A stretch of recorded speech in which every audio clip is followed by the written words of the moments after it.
Hey guys, it is Nintendo Fan 67 here, and we're going to be taking a look at Pikachu's information.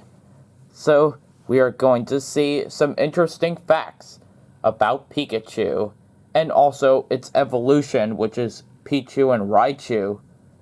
So, this will be pretty cool. This is my first time doing this. So, we're going to be taking a look at the information for those three Pokemon. So here are some facts for the whole Pikachu evolution line. Up first, we have Pichu. Okay, so we're going to be taking a look at information that Pichu has. Now for Pichu's information, his weight is 2.0 kilograms. His height is 0.3 meters.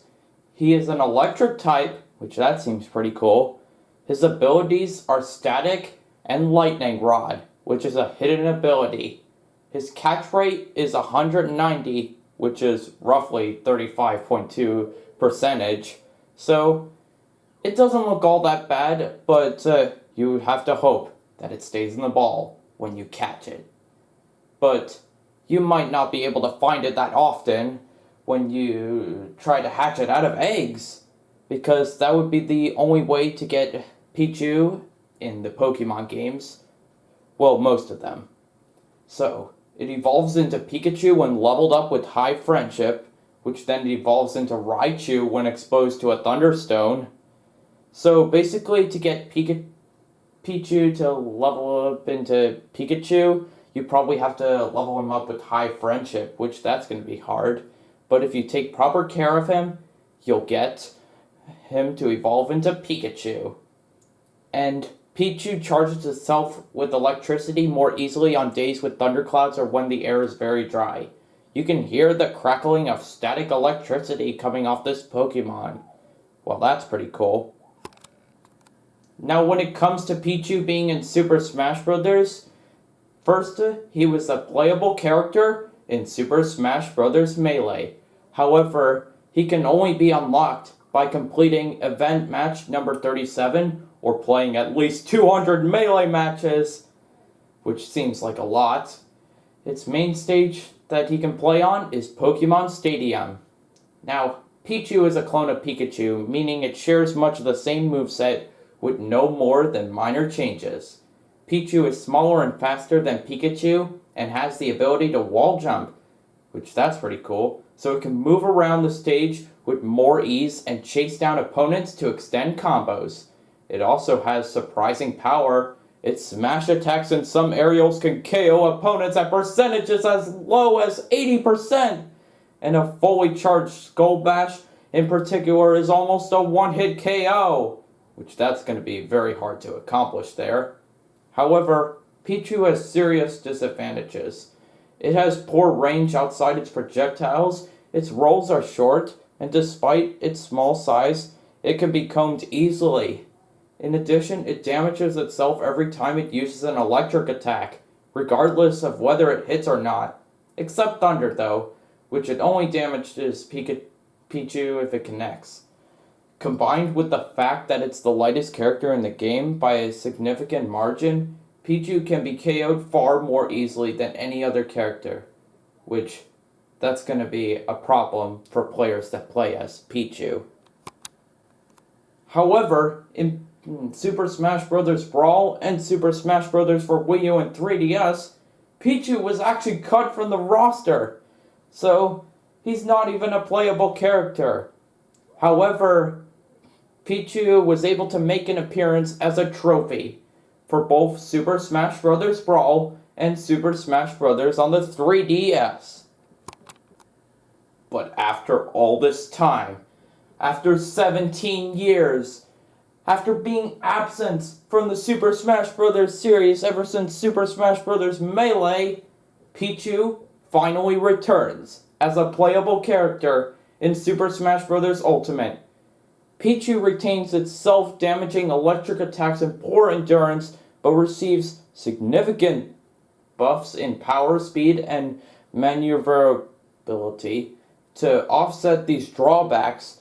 The addition of Rage, first introduced in Super Smash Bros. For the 3DS and Wii U, synergizes well with Pichu's self-inflicted damage and deceptively powerful attacks. In addition, it shares Pikachu's final smash, Volt Tackle, but takes recoil damage using it. Huh, nice reference to Volt Tackle in the original games. Pichu has appeared in some other spin-off games, not just Super Smash Bros. In Pokemon Stadium 2, Pichu stars in the minigame Pichu's Power Plant, similar to Pikachu's and Voltorb's minigame, Thundering Dynamo. In Pokemon Stadium, the player has to be the first to charge up the most electrical power in order to win. In Pokemon Pinball, which is Ruby and Sapphire, Pichu will assist Pikachu on ball saver duty for 50 coins or as a price in the slot machine. So that can be pretty helpful. Now here's one interesting fact that you might have never known. In Pokemon Heart Gold and Soul Silver, the spiky-eared Pichu will appear at the Illus Forest Shrine if the player approaches it with the Pikachu-colored Pichu first in the party. The event will still activate if the Pikachu-colored Pichu evolves.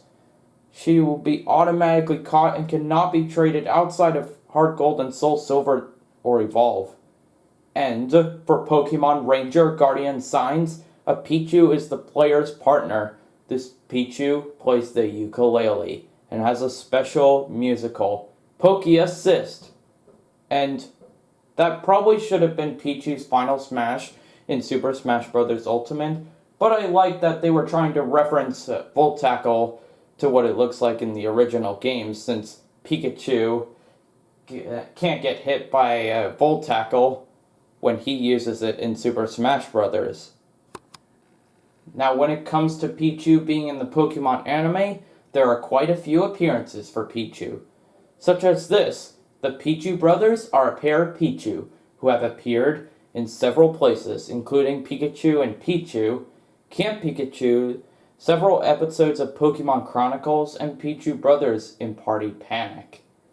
Their design is similar to that of Ash's Pikachu and Sparky. In that one, has a scruff of fur, while the other does not. So, that's an interesting feature. Now for the spiky-eared Pichu, which is a Pichu with a spiked ear, known as spiky-eared Pikachu, appeared in Arceus in the Jewel of Life. She helped Pikachu and Piplup find the keys for the jail cell that held Ash, Don Brock, and Deimos.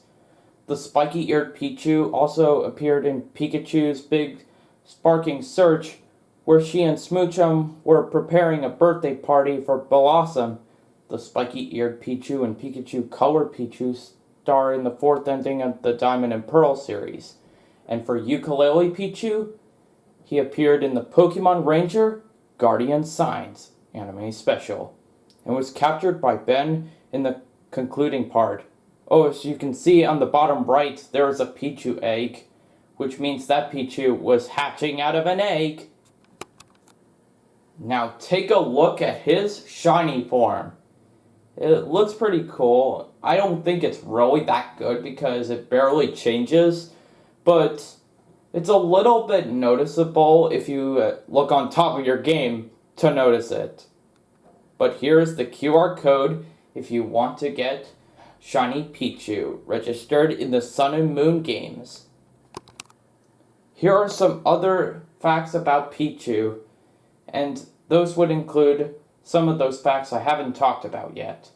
Pichu has the lowest base stat total of all electric-type Pokemon. Wow, that is amazing. Pichu also has the lowest base HP and defense stats of all electric-type Pokemon. Okay, that's pretty good. Pichu is the only Generation 2 Pokemon to be playable in the Super Smash Bros. Series, though many others appear from Pokeballs. So, maybe they might add some other characters into Super Smash Bros., but there needs to be more development in order for them to be in Smash Bros. The Pikachu-colored Pichu, which is a shiny Pichu, which is the one I talked about, It was actually the first Pokemon to be given out over Nintendo Wi-Fi connection outside of Japan. Wow. That's one big accomplishment for Pichu.